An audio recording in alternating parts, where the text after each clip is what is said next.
You're such a dick. You know that? Yeah, I know. I'm so aware. Married life, ladies and gentlemen. Hello, Jacksonites, and welcome back to my Tremors re-review series. Today, me and good old Trevor Thomson, make yourself known. Howdy, everybody. I'm back. And as promised, we're delivering on the second half of our double feature day with 2004's Tremors 4, The Legend Begins. Let's just jump right into our personal history. Trev? Okay. So, as I was saying with the third movie, that was like whenever Tremors made a bit of a comeback. And we had the series following number 3, and then 4 came along. So I was a happy camper because they were just rolling right along. And this came out. It was the first one that I got on DVD. It was a 2-pack with the original film. Fitting. And also a noteworthy memory is that for a little while in our living room, we didn't have a DVD player. We just used the PlayStation 2. And it works. This was the only Tremors film that got played on a PlayStation 2. That's a little noteworthy thing there. And yeah, not a whole awful lot of history there, other than the fact that this was part of that wave of when the franchise came back. Here's a neat little tidbit. Back in high school, I forgot what the play was, but in this movie, Hiram Gummer quotes a bit of Shakespeare. Cymbeline. And it just so happened that I got assigned to cover that as a project in English class. And I found out watching Tremors 4 one night, I'm actually covering this. So whenever I did a PowerPoint slideshow, I put a little section about Tremors 4 in there. And I'll never forget, somebody said, there's a Tremors 4? And so that was amusing. So people, I think, knew about the first 3, but the fourth one kind of flew under the radar a little bit, maybe. But yeah, other than that little tidbit, this was just part of that wave of when Tremors was back for a little while, and I just ate it up. Yep. So with me, Tremors 4 has an interesting origin for me because when I first saw this movie, I absolutely hated it because I mistook it for an episode of the show. I watched on I've said this before, but I'll say it again. I was watching TV and I stumbled across something called Tremors. And on the little information thing on the channel, it just said Tremors. And it was a scene from one of the episodes of the show. I think it was a little paranoia among friends. And then not long after that, there was Project 412. And the kid that I was hanging out with at the time, I asked him, what the hell is this? And this is Tremors 4. Tremors 4? So I remember I got the DVD. I rented it from Blockbuster. And I was confused. I was like, this doesn't look like what I saw. But whatever, it's Tremors. I'll watch it. So I brought it home, and I was expecting to see what I saw on TV all those years ago. And what I got instead was a Western prequel featuring only graboids. So I was like, what the fuck is this? This isn't Tremors 4. So I absolutely hated this movie for such a long time. But it wasn't until I grew up more and I got into the internet and I did more research, and I was like, oh, okay, that must be what I saw. So then a few years later, I rewatched Tremors 4, and I was like, okay, I get it now. And I actually ended up really enjoying the movie. For quite a long time, actually. I consider this to be one of my higher favorites of the entire series. That is until 5, 6, and then 7 came out. On this most recent reviewing, I gotta say, the movie has gone down a little bit in my Tremors list, for me at least. I don't hate it. I enjoy the movie. It's an entertaining film, but it's not as good as I remember it being. it's kind of funny because during our ranking video, it was like second to last, if I remember right. And that was way too harsh in hindsight. And now it's bumped back up somewhere in the middle for me now. After this last video, I was really enjoying it. But it still has its problems, as we'll get into. Yes, it do. It do have very many issues. Well, not very many, but it's got a couple pretty big problems. So, this one definitely has the shortest plot. So, this episode may not be super long, so just be prepared for that, people.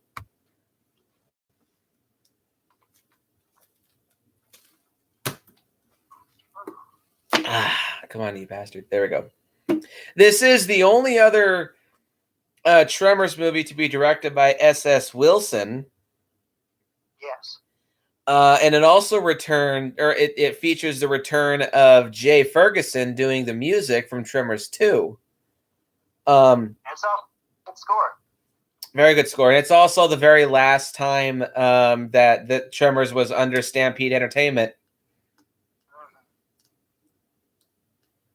Okay, here we are. The plot of Tremors 4 is pretty simple. In 1889, the inhabitants of Rejection are completely dependent on the income from a nearby silver mine. One day, a hot spring causes 4 graboid eggs to hatch, resulting in the death of 17 miners. Hiram Gummer, the great-grandfather of Burt Gummer, played also by Michael Gross, and is also the mine's owner, arrives in town to fix the problem. After juvenile graboids that can shoot out of the ground, later dubbed dirt dragons, attack his camp one night, he is shocked by their presence. One of his companions, Juan, played by Brent Rome, kills one with a pickaxe and the pair escape. Inexperienced and not fond of firearms, Hiram calls for a gunfighter named Blackhand Kelly, played by the legendary Billy Drago. He looks kind of like David Bowie. A little bit. He's dead now, unfortunately. Yeah, he passed away sometime last year, I believe. Yes. Hiram and Kelly do not get along well, though Kelly succeeds in conveying to Hiram some of his attitude towards firearms and life in general. Eventually, Kelly is eaten alive by a now fully grown graboid, but not before discovering that a total of 4 graboids have been hatched. Hiram decides to abandon Rejection and leave the townsfolk to their fates, like a dick.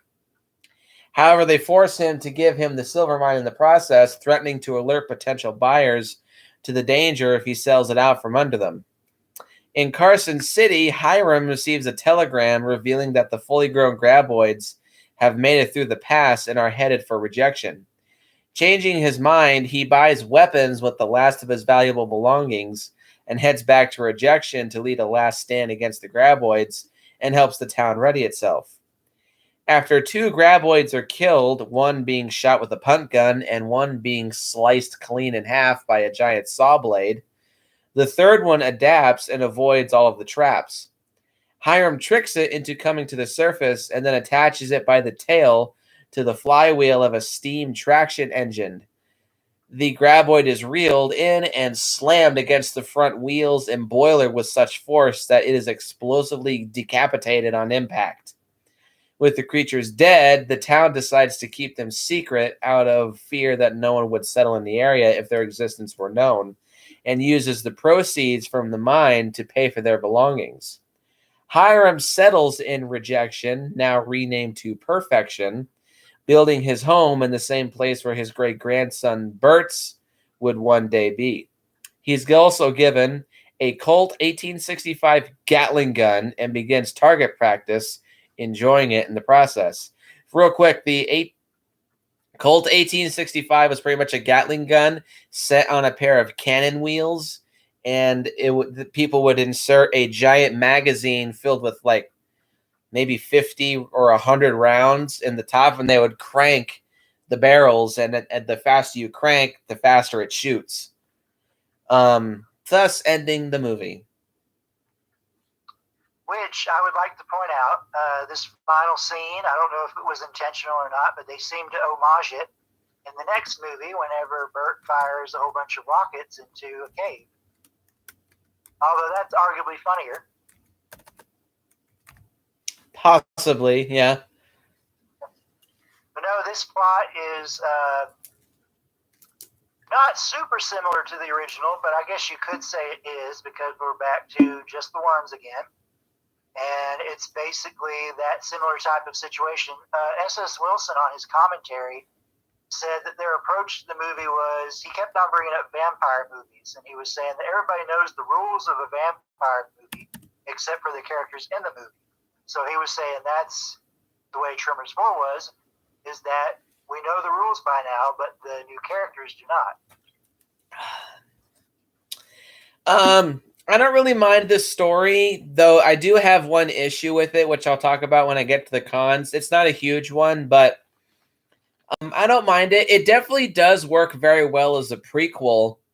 Like, I can't think of any times where it conflicts with previous lore or it retcons any events from the previous movies. It's just a Wild West version of the first Tremors movie, and it does work. It's entertaining. It's well made, and surprisingly, this was made for a lower budget than Tremors 3 with a $5 million budget. But I have to say, it really doesn't show. Though, as Trev says, it kind of looks like a Hallmark Western movie invaded by graboids. Yeah, he's kind of right, but it's I wouldn't necessarily say that's a huge problem.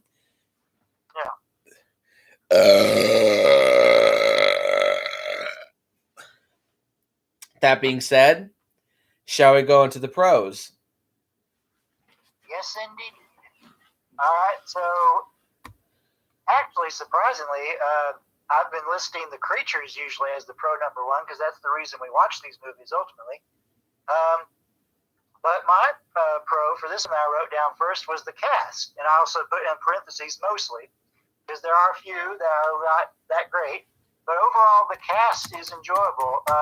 Hiram Gummer is not Bert, clearly, but he goes through an arc. He's rather unlikable. He's basically a rich snob at the start, and his arc is that he's supposed to basically learn some humanity and realize that there's more to life than just him being a pampered ass.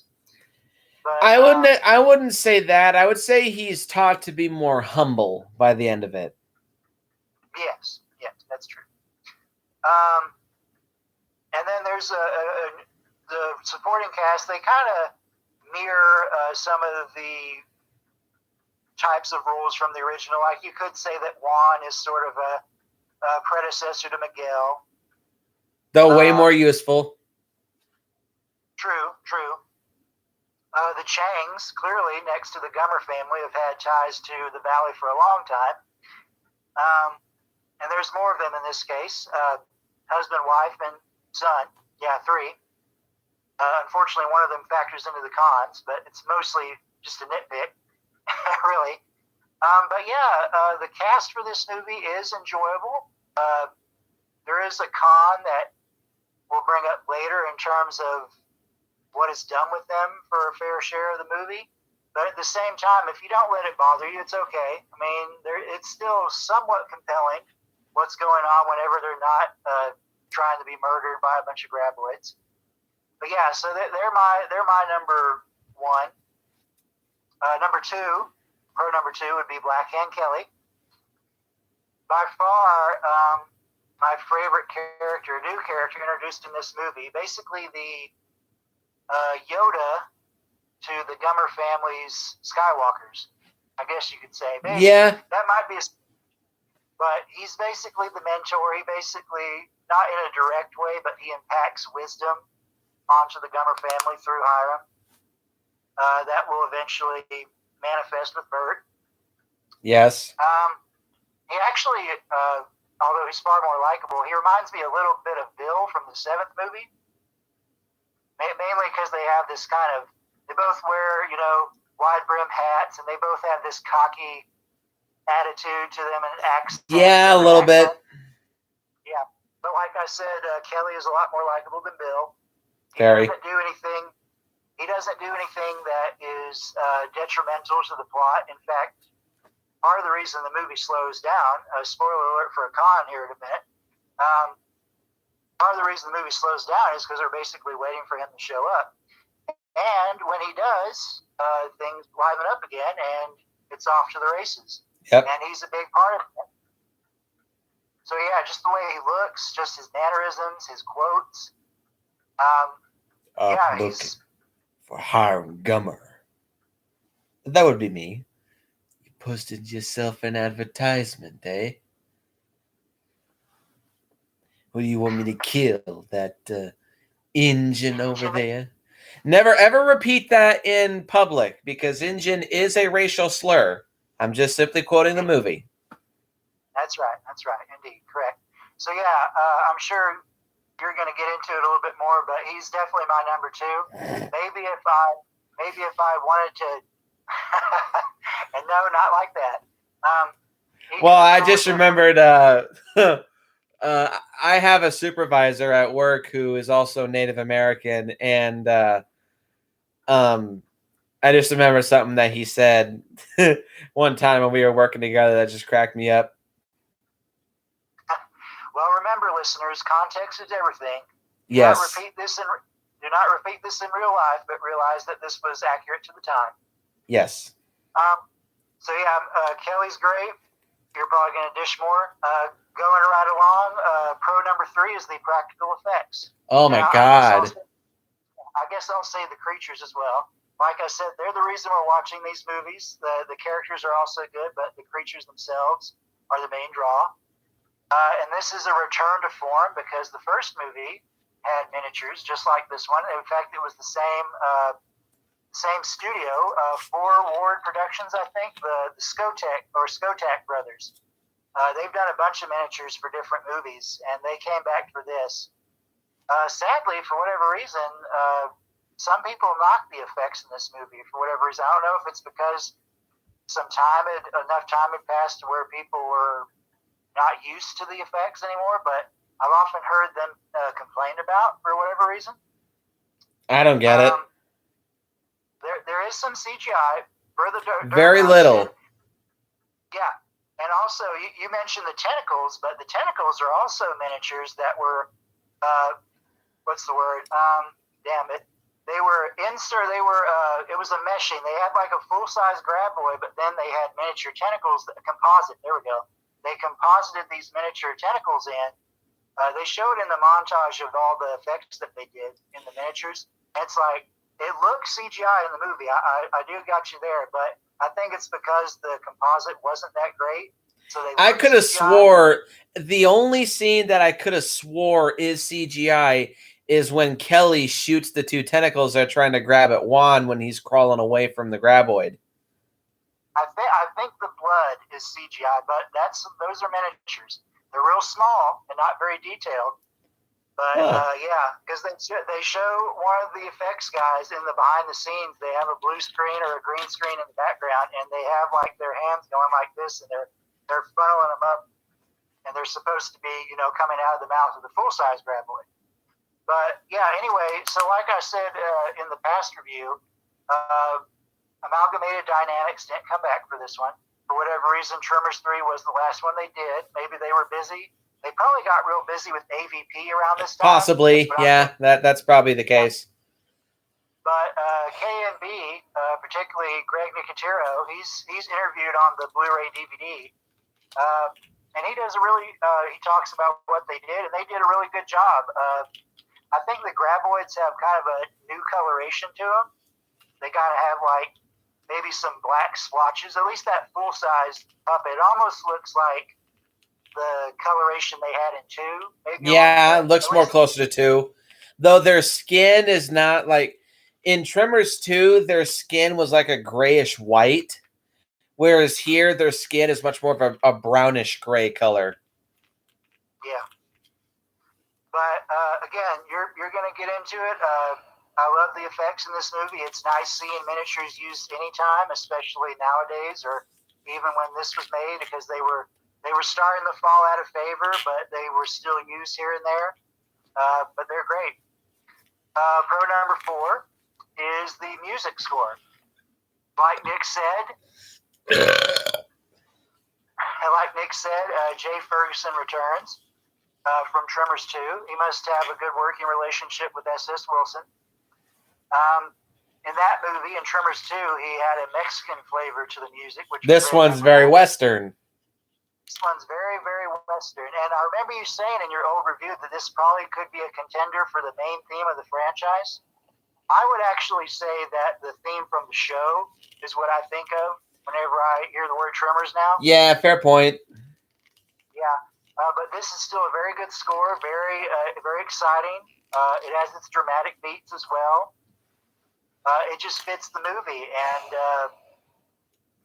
yeah, I probably like it a bit more than the Tremors 3 score, but I think for different reasons. Tremors 3 is just an out-and-out action movie, and that score fits the movie very well. Here it's a Western, so the music fits it very well as well. So I think they're both equally good for different reasons.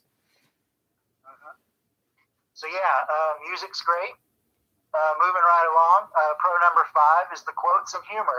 That's probably going to be consistent with all the movies, is that they're quotable and that the humor is pretty funny, especially with Black Hand Kelly. I particularly like whenever he's talking shit to Hiram, whenever they're at the muling station, and Hiram's like, if I need a gun fired, I hire a gunman. You want to bed down with a real pretty woman. Suppose you just hire somebody to do that too. Spare me your tiresome analogies. Exactly. Another one, the main one I actually quote from this is that being full growed don't make you a man. And you can't see the door if you're facing this direction. Always be prepared, which is something I live to this very day. Exactly. And again, that's part of the whole impacting that preparation onto the gummers. And also, they bring back a brief line from Tremors 2. Whenever Bert says something, he says dandy at one point in Tremors 2. And then in this one, they run with it. And Hiram says, oh, I'm just dandy. So what do we do now? Yes. And they also, of course, reprise the I feel I've not been made privy to the most critical, most need-to-know information. They say that again, of course, repurposed. So again, just lots of quotes. It's a funny flick, like most. And watching Hiram go as he's about to step into a pile of horse shit is funny. And another line that cracks me up. You're both from Tacopa, played by August Schellenberg, who I know him best as Randolph from the first 3 Free Willy movies. Yes. In the first one's from, you want me to strangle him? Not now, we may need him. And the second one was, well, surely all you must not have gone against me. I voted to drop you off a cliff.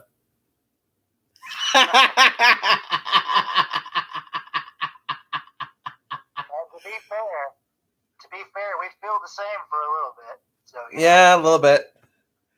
So yeah, go ahead. No, I was just gonna say I love Tacopa. But I'll talk about that when I get to my pros. Oh yeah, well he's definitely one of the highlights of the cast for sure. Okay, and this is my last pro number 6, and this is kind of twofold. Basically, the moment that Kelly, Hiram, and Juan go on their hunt, I called it the trio hunt, and then leading into the nighttime scenes, which there's actually one earlier. There's 2, yeah. Yeah. Again, like I said before, for Tremors 2, S.S. Wilson is the master of the nighttime suspense scene. Although it's not quite as strong as Tremors 2. It's not as scary, but it is as entertaining. It is, yes. And there is a little bit of a creep factor, like in the first scene, whenever some of the guys wander away from the fire, there's that whole element of what's out there doing it. And then we get to the Mullen Station theme, and that's probably, in my opinion, the best part of the whole movie is that stretch. And actually, the finale's not bad either. But that moment, I could probably watch a whole movie with just these three guys. It's almost like Jaws. A little bit. Created with these, yeah.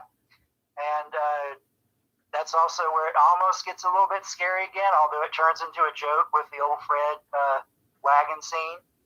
Yeah. That's creepy at first. And then you hear the doo-doo, and then it's like, oh, they're going to do the old Fred thing. But yeah, also when they find the eggs out by the spring, that's a nice extension of what we found out from the third movie, but used in a prequel context. Yeah, it's like a nice aha moment. Yeah, exactly. So yeah, just this whole section of the movie is very enjoyable, and if more of the movie had been this, it would have been even better. So agreed. Yeah. Alrighty, so I have I have 7. Excuse me, because I wrote something twice. I have 7 pros. Pro number 1 is the cast. The cast in this movie is pretty decent. I'd say it's relatively small. Like, we don't really see any extra characters. Well, like, we see some minor side characters here and there, but this group of people is who we stick with for the good majority of the movie. And the close-knit family chemistry amongst them is very, very convincing, and it's very strong.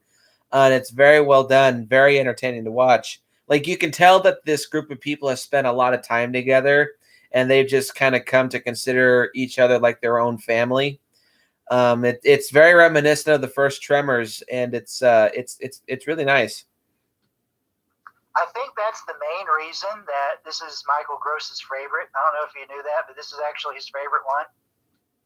Really? And also,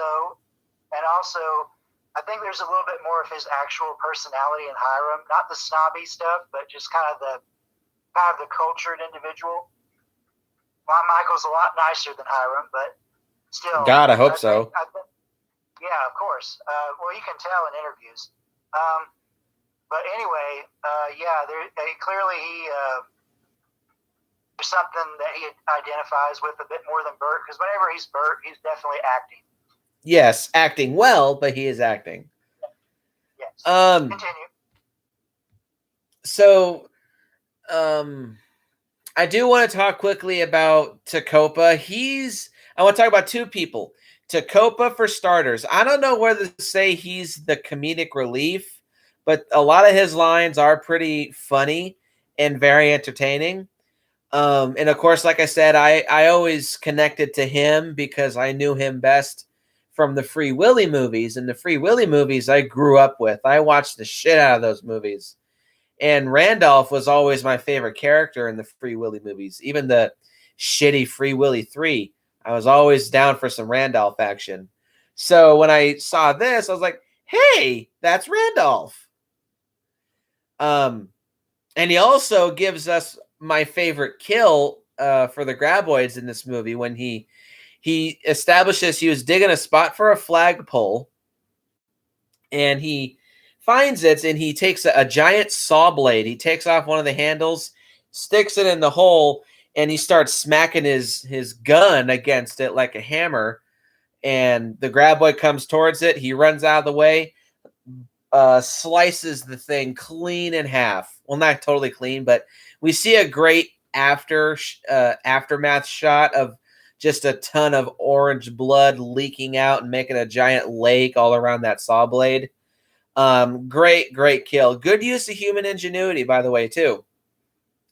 Yeah, either between that kill or the final kill with the engine, they're probably my favorites in the movie. And of course, earlier when Hiram first tries to use the punt gun on the first graboid, when he fires it, he misses, and then Tacopa's being Captain Obvious. He's like, "You missed with a cannon." It was more like he was scolding him, because it was like, I'm finally starting to believe in you and not think you're a piece of shit, and then you do that. But of course, my favorite of his lines are, "You want me to strangle him? I voted to drop you off a cliff." And then there's Juan. I adore Juan. Oh yes. He's not I mean, he kind of sees that Hiram is a little snobby, but he's still trying to be respectful and and polite and such. He's a miner and he's a rancher, but he's not a dickhead. He's not a drinker. He doesn't have his teeth stained with chew like soggy. He's just a guy who's trying to make a living, and he's trying to be polite as he can to the people around him. He does slip up only once. He loses his patience only once. It's right after the dirt dragon scene, because I like to refer to the baby graboids by the dirt dragon name because it makes sense with them. It's right after that first encounter, and they're supposed to walk on the rocks back to the town. Hiram's like, walk? Well, unless you can fly. Like, and that's the only time he kind of loses his cool for a sec. I wouldn't necessarily say he lost his cool. I just kind of think he was like trying to drive the point home to Hiram, like, hey, you got to do what you got to do to stay alive. Jackie Boy is here. Boy, you need to get off your ass and start watching some Tremors movies so that you can actually know what the fuck we're talking about. He's never seen any of them? Oh, I would definitely recommend Jackie Boy. To my knowledge, no, I don't think he has. We're not talking about kaiju stuff at all, because that's going to take away what we're doing here. I am fully aware. Don't say a word. Moving on. Please. Moving on. So yeah, the cast overall is pretty good. He has the first one on his hard drive, and yet you've never watched it. Boy. The easiest way to watch it is on a hard drive. It's right there. Anyway, so yeah, the cast overall is pretty good. Everyone's well cast. Most of them are well cast and well acted. They're well written. Yeah, I like the cast. Oh, and I should talk about Hiram Gummer too. He's not Bert, as Trev said. As Shrek would say, it's on my to-do list. You have a long-ass, very misprioritized to-do list, my boy. Yeah, Hiram is not Bert, but Michael Gross does a good job of conveying that obviously this is a completely different character than Bert. Because if they did play up that Hiram is pretty much just Western version of Bert, I don't think it would have. Like, it would just led people to asking, why was this a prequel? Why was this a Western? So I like that they go in a completely different direction with Hiram, and they do a good job of showing his arc. Like, at first, yeah, he's a dick, but then he becomes more humble and he becomes a more likable character. And it's a good progression, too. Though I actually think the moment where he's at his worst is when he abandons the characters and goes to Carson City. But then he realizes the error of his ways and pulls his head out of his ass, and he redeems himself.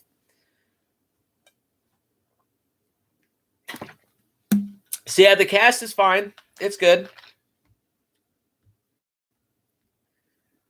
Now the real highlight of the cast is pro number 2, Black Hand Kelly. Fucking tits. I wish this dude was in the whole movie.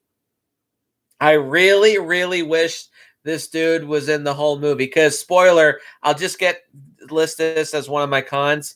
Con number 1, Black Hand Kelly dies. Why? Why couldn't this guy have been in the whole freaking movie? Though I feel like if he was here, he would have stolen the spotlight from Michael Gross. Exactly. That's why I think they did it. But still, god damn, I really wish he was in this movie more. Because Black Hand Kelly is so fun to watch. I will also say that real quick, I like that the crew tried to make this a bit more accurate to the actual real Wild West. Because the term gunfighter really wasn't very common back in the Wild West days. They were called shootists, which Hiram does call him that at some point in the movie. We need a trained shootist, as he says. But I think after the fact, gunfighter became a much more used term, and that also is used in the context of the film. And also, Black Hand Kelly's attitude towards Tacopa at first is, of course, kind of par for the course for shooters back then. They tend to have a bit of a prejudice towards Native Americans. So him saying, "Who do you want me to kill? That Injun over there?" But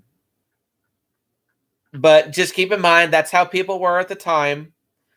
And his every single line of dialogue out of his mouth is just gold. Literally, his first line: "I recommend you keep that hog leg skinned, unless you have a desire to be jumping over hot coals in hell." God damn, I can listen to this dude just talk for hours. I fucking love this guy. But why does he have to die? Fuck. I love Black Hand Kelly. He's almost the highlight of the entire movie. Every scene he's on screen, Billy Drago just fucking chews scenery. He's so fun to watch, and every single line out of his mouth is just gold. Actually, just think about that makes me want to rewatch all his scenes in the movie again. Pro number 3 is the production values. I'm not going to say too much about this other than for this movie having only a $5 million budget, one less than Tremors 3, this movie doesn't look cheap. Relatively. It looks better than me. It looks like a direct-to-video movie, but it looks like a good direct-to-video movie. I definitely feel like the crew, despite having a bit of a lower budget, they utilized their money much better and made this look more like a professional movie. Yes, it does.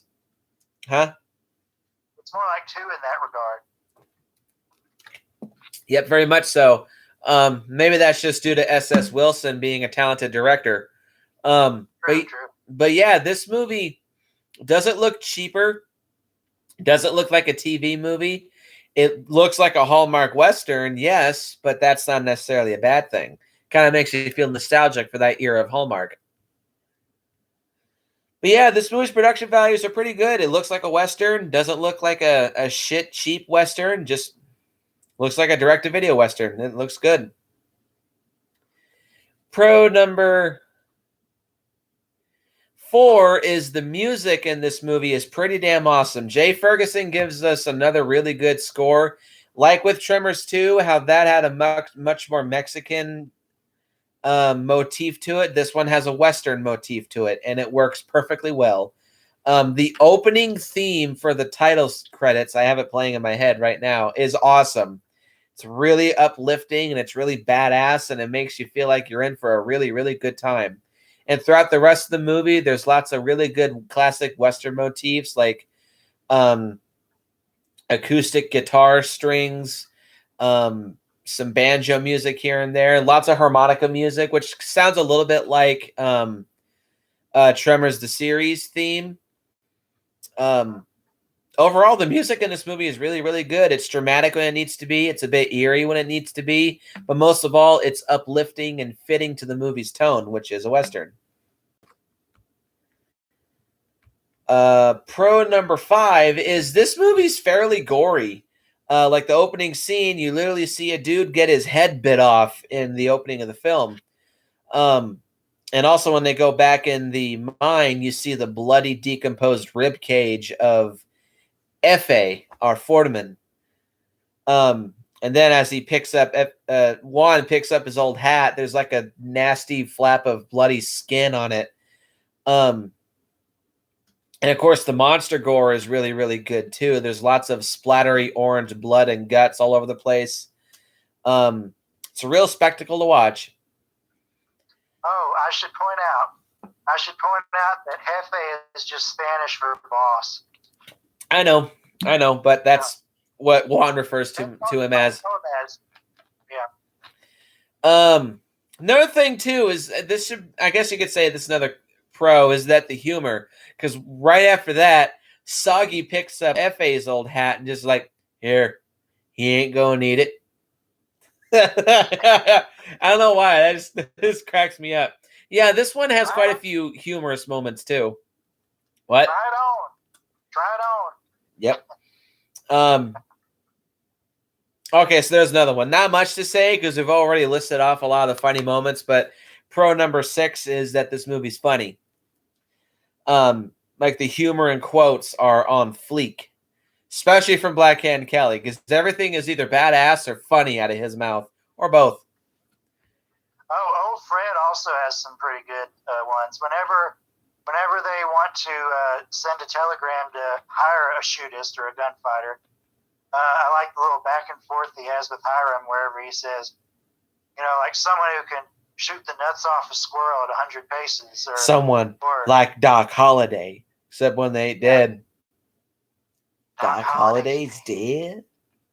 Oh, and do you know who that is, the actor? No, I do not. Freeman.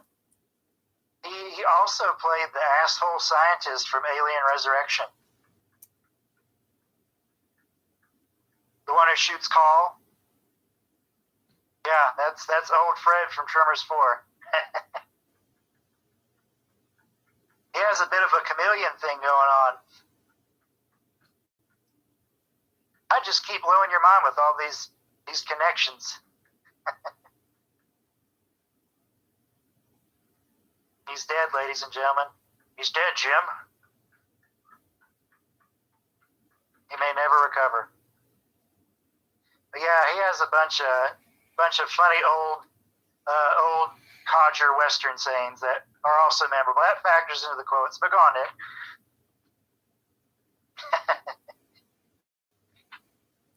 Okay. Overall, yeah, the gore in this movie is pretty good.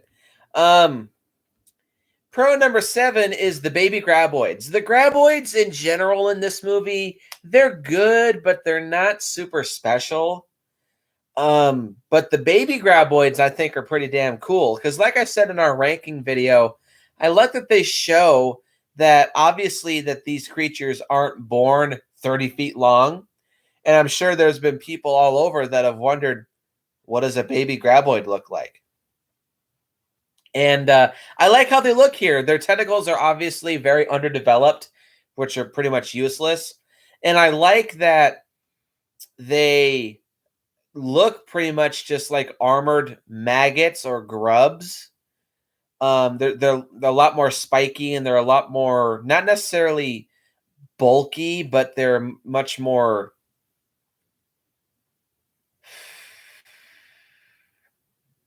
They're built like brick shithouses, even as babies. They still have really big heads. They have those armor plates on their backs, which I theorize that may just be an evolutionary trait. Cause like those little plates that Juan and Black Hand Kelly come across, where he says maybe one of them, their things died.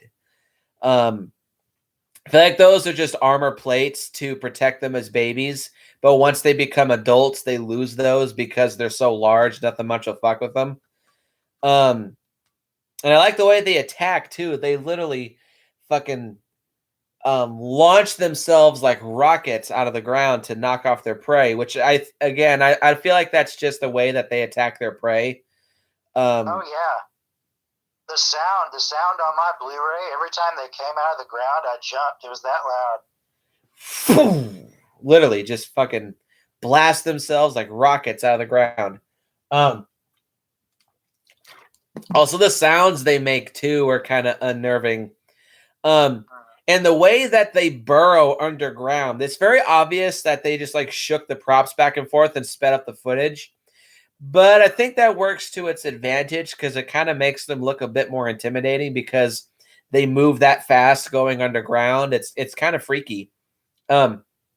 Yeah, overall, the baby graboids were a nice addition, and it's nice that they were keeping in mind, hey, what's a baby graboid look like? They're not just born 30 feet long. So that's cool. I have one minor issue, though, that I kind of feel like, well, no, I'll talk about that when I get to one of my cons, but it does have to do with the evolutionary growth rates. But let me point one out before you move on. Had the show kept on going, there is a possibility we probably would have seen dirt dragons pop up on there. So, Universal, bring the show back, please. Yeah, might as well. Everything else is coming back. And pro number 8 is the special effects are phenomenal in this movie. The practical effects in this movie look fucking stellar.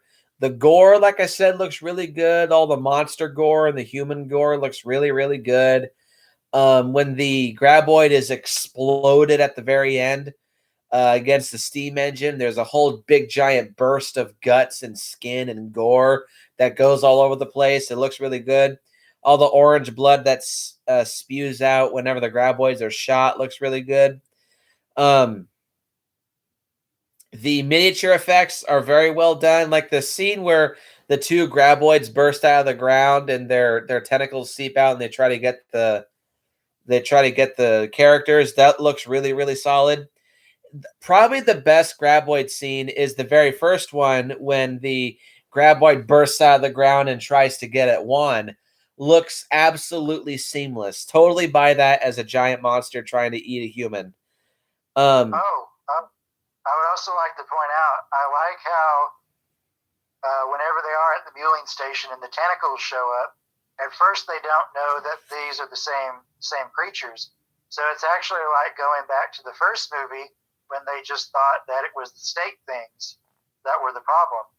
And that's just a nice little that we know what the real deal is, that it's part of a greater whole. Yep. But no, it was just a neat little moment.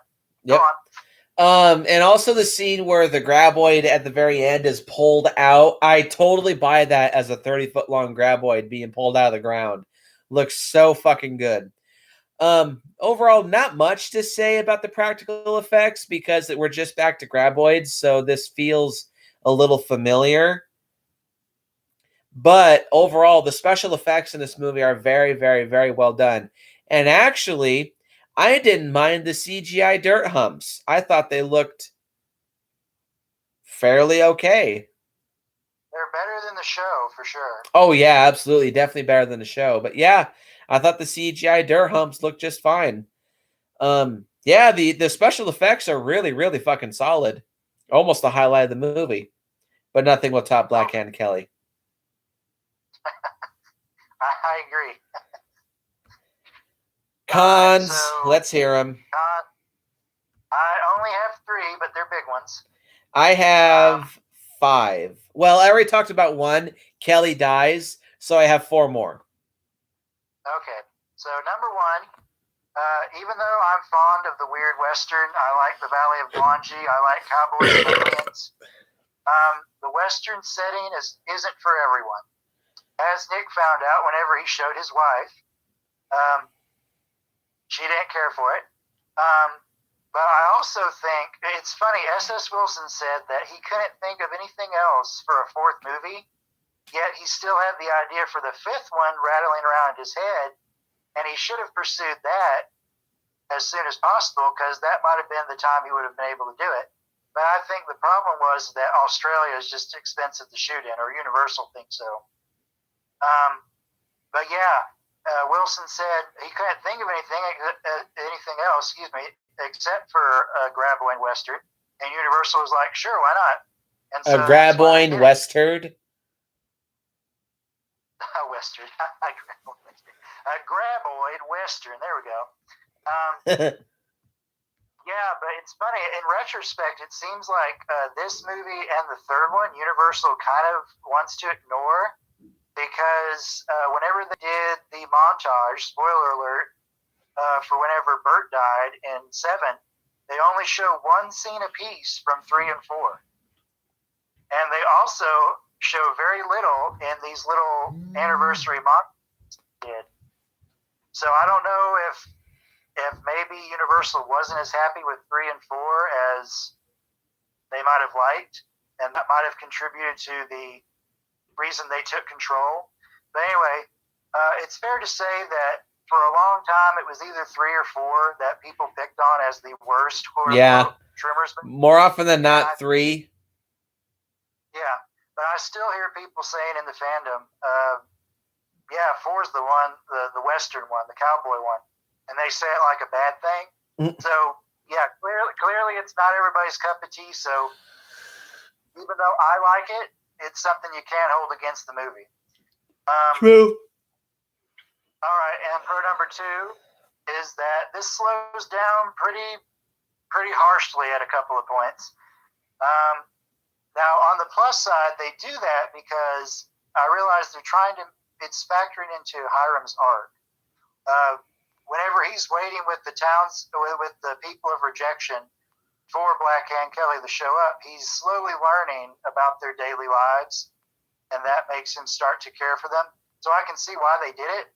And also, it's realistic because in those days, they didn't have a helicopter or a truck or something that you could just drive to a location like they do in some of the other Tremors movies.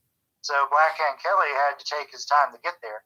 So I understand why they did it, but it still slows the movie down. Yeah, and quite a bit. Then towards the start of the third act, and this is also to service Hiram, it's whenever he leaves and he's away for a little bit in Carson City, it's supposed to have him reflect and realize that, hey, this is real shitty what I'm doing. But again, it just kind of slows things down before the final big action scene. Mm-hmm. I was going to point out that apparently Michael Gross is a major railroad enthusiast, and Wilson said that he contributed a whole lot to that one little scene where Hiram's about to take a train back to Philadelphia.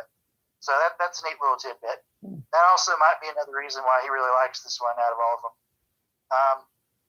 But yeah, I can live with it if I'm in the right mood. But the movie undoubtedly does slow down at least at 2 major points. Mm-hmm.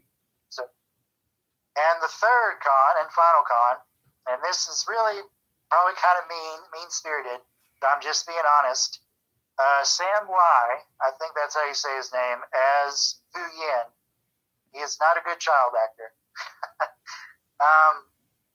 So, like with Mindy, we didn't see her a whole lot, and I think Ariana Richards is a much better child actor overall. We didn't see her a whole lot. And then the only other child actor we have in the movies is Amalhe from 5, and she's adorable. But we also don't see her a whole lot. We don't see her a whole lot, but she doesn't do anything that's annoying. She's actually, like I said, adorable. But yeah, no offense to Sam Lai. I don't think he's ever going to watch this. But yeah, he really irritated me as Fu Yin. There seems to be at least one Chang in each of the movies. Walter the least. There seems to be one Chang in each of the movies of these originals where they're just really irritating. Yep. So yeah, that's my cons. So con number 2, this may be kind of nitpicky, but this really stuck out to me, is the graboid roars in this movie are really shitty. They don't sound monstrous. They just sound like groaning whales. Like the main sound that you hear coming out of the graboids is like a sound. It's not intimidating at all. But is it as bad as King Kong Lives?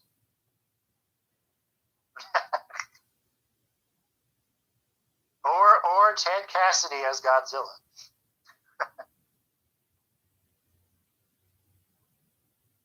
I stumped him again, ladies and gents. I don't know. Yeah, I don't like the graboid vocalizations in this movie. I think they're kind of lame and they're not very intimidating at all. The sound that the baby graboids make is fine, but as adults, it's just kind of lame. Con number 3 is 3 and 4 are pretty much the same as what Trev says. Yeah, this movie does drag in those exact spots that Trev talks about. When they're waiting for Black Hand Kelly to show up, it drags quite a bit. Like it's just slow, boring drama, which it's good for Hiram's character arc, yes. But this is a Tremors movie. I want to see people trying to kill graboids. It's part of the reason that it was down on my ranking initially, because I just wasn't in the mood for it. This is why it's gone down for me, because I wasn't in the mood for it. Yeah. I recognize that it is good for Hiram's arc, but still, I just feel like it goes on a little too long. Specifically the first one. The second time the movie slows down, it's not nearly as bad. But No, because it's a build-up. huh? No, because it's a build-up. It's a build-up to that final. Yeah, it is. battle. It's very good build up. So that's tolerable, barely, but yeah, this movie does drag in some spots. And con number 4 is I think Fu Yen and the mom, I can't remember her name. Luan. I think those two are the most annoying characters in this movie. Like the Fu Yan's voice is really annoying to listen to, and there's plenty of times where you hear him talk, you hear his voice crack, and that's a little irritating.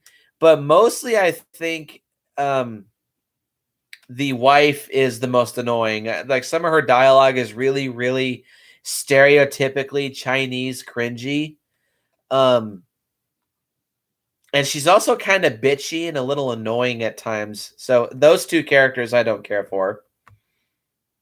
Yeah.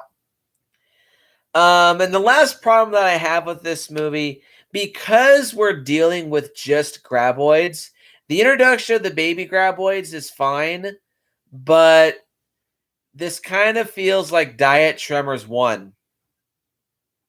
Because we're just going back to graboids and we're back in diet perfection, this just kind of feels like we're retreading old grounds. I can see that they're trying to give it a fresh coat of paint by making it a prequel and making it a Western. Something I feel like they could have done to make this feel not nearly as repetitive is if they show us what a baby graboid looks like and what a juvenile graboid looks like. A juvenile graboid could have been like half the size, but they could have been a lot faster and they could have been a lot slimmer. And it could have had only maybe one tentacle to work with. But I would like to see what a juvenile graboid looks like. But because it's the babies, which is cool, and then it's the regular full-size graboids, it just feels slightly stale. And also the problem is that we don't get to see that for one thing because they didn't conceptualize it, I don't think. But it's also during that waiting period for Black Hand Kelly that in that time they were growing. So true, yeah. But still, no serious major issues with Tremors 4 by any means, but well, a couple of them are pretty serious. But overall, there's just not as much to say about Tremors 4. It's just kind of the most middle of the road Tremors movie. It's not bad. It's very enjoyable. It's very fun. It's entertaining. If you're a Tremors fan, you'll get something out of it. Especially if you're a pure graboid fan, like one of Trevor's friends is. Yes. Yeah, exactly. It was actually his second favorite, I do believe. But just for me, it's a little too bare bones. It's just kind of there. It's in the gray area for me. So Trev, anything else to add? Yeah, I will say, I'll repeat this. 3, 4, and 7 for me are middle of the road. Depending on my mood is wherever they're ranked. And also the cons for this movie definitely depend on your mood as a viewer, whatever you're feeling at the present time. I will say that this movie, 5 and 7, actually kind of repeat the dynamic of 1, 2, and 3 in a way. 4 is just the graboids again, is an introduction of sorts. 5 ups the ante, takes us to a different location, and is probably the peak of that particular era, I guess you could say. And then 7, which I choose to see as 6 because I dislike the actual 6 so much. To me, there's a fair share of similarities with 3, and that it has potential that it doesn't reach, but it's still overall enjoyable. So yeah, I like Tremors 4 like most of the movies. It's gone up a little bit as of this viewing, but again, a mood piece. And do you want me to go ahead and give my rating? Yep. Probably a 7 or a 7.5, I would say. I was originally going to give it an 8, but now that I think about it, I think I will also give it a 7 out of 10. It's not a bad movie. It's just adequate. It's fun. It's enjoyable. It's just not my favorite. Yes, indeed. So, oh, there's more in there, but I'm not going to force it out. Anything to plug? Yes, I will be having a new video coming soon. Hopefully by tomorrow, Saturday at the latest. It's probably going to be a shorter one because I'm not a super fan of this franchise, but I have the movie series. I'm going to be going through my Star Trek collection, which is 12 movies. So yeah, I've been watching those on Pluto TV a bunch as of late. So I'm just going to share my thoughts. Again, it's not going to be super long because I'm not a Trekkie. But there you go. And also after that, the plan is to go over the Power Rangers collection because those are about to leave Netflix, most of them anyway. So I'm going to show off the DVDs that you can go get. So yeah, my thoughts exactly. But they've been on there for a long time. So the rights finally expired. So yeah, those are my next 2 videos, and I'm going to have to ask for the go-ahead, but I'm probably going to be writing something Tremors related this coming month for the Fictosphere. So be on the lookout for that. Because Nick reviewed it already, and a re-review probably would be too soon, I'm probably going to write about 7 and get my thoughts out there about it. So there you go. Look forward to next week as Trev and I conclude our reviews of the Tremors franchise with specifically my next day off with the epicness that is Tremors 5 Bloodlines. Look forward to that. Post your comments down below. Let me know what you think. And hit the like button and hit the subscribe button and share this video with your friends. And as always, if you're out in the middle of nowhere and suspiciously looks like a Western, and you see a giant dirt hump moving towards you, don't run, you'll get eaten. And that will see you. Yet, just wake up. Huh? Or better yet, just wake up because it's not the Wild West. And I will see you guys in the next video.